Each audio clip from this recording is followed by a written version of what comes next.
Hi there, everyone. It's wonderful to be with you. This is Reverend George. I am talking to you from my home in Ohio. And as you can see, it's almost Christmas, so I've got the Santa Claus hat on and I'm wearing my Santa Claus tie. Can you guys see that? There's Santa Claus on my tie.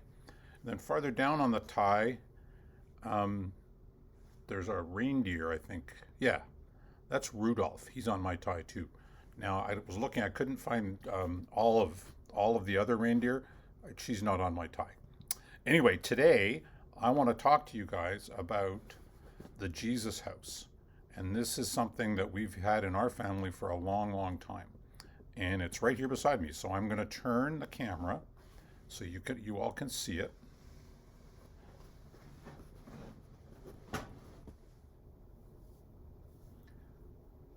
Now you can see here, this is the long view where you can see the whole building.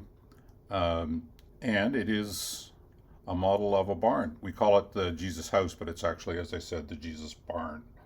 And I'll bring the camera in closer, but right now you can see that it's got all sorts of figures and there's an angel up in the sky. So this is our closer up view, and you can see there's the baby Jesus. I'm touching the baby, and he's important because people think that when Jesus grew up, he said some really important things about how to live at peace in the world and how to be loving towards one another. So he's an important guy when he grows up. But when he's a baby, um, he needs protection. And the story is, and we have lots of stories about baby Jesus, that his mom, and this is his mom, Mary, was homeless. And she didn't have any place to stay. She knew that she was going to give birth to the baby, and she was looking for a place to stay. Nobody had any place for her to stay, but they did say, Mary, you can be in the barn. And so we know the story about her being in the barn and giving birth there. And here she is with the baby after it's born. And there are some other folks around. There's a man standing up who is maybe the dad, maybe a grandpa, we're not sure. And there's a man over here who has a beautiful looking box. We think maybe he's bringing a present to the baby Jesus. And there's some people over here. There's a young girl with a sheep over her shoulders, and she's what's called a shepherd. And some shepherds came to see the baby Jesus. And this could be another shepherd, or it could be a grandma with a sheep for a present.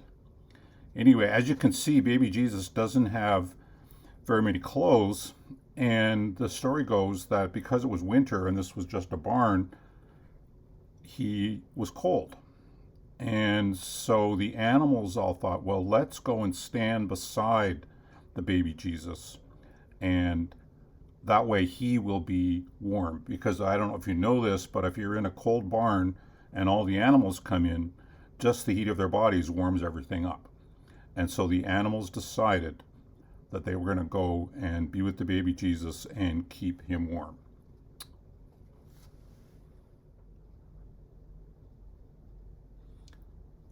And so all the animals moved in as close as they could to the baby. And you can see, who do we have here? We already had a sheep near the baby, and there was already a cow. I think another sheep came, and there's a duck, and another big cow, and two horses. How about if you see how many animals you can count that came to see the baby Jesus? See how many animals you can count and how many different kinds there are.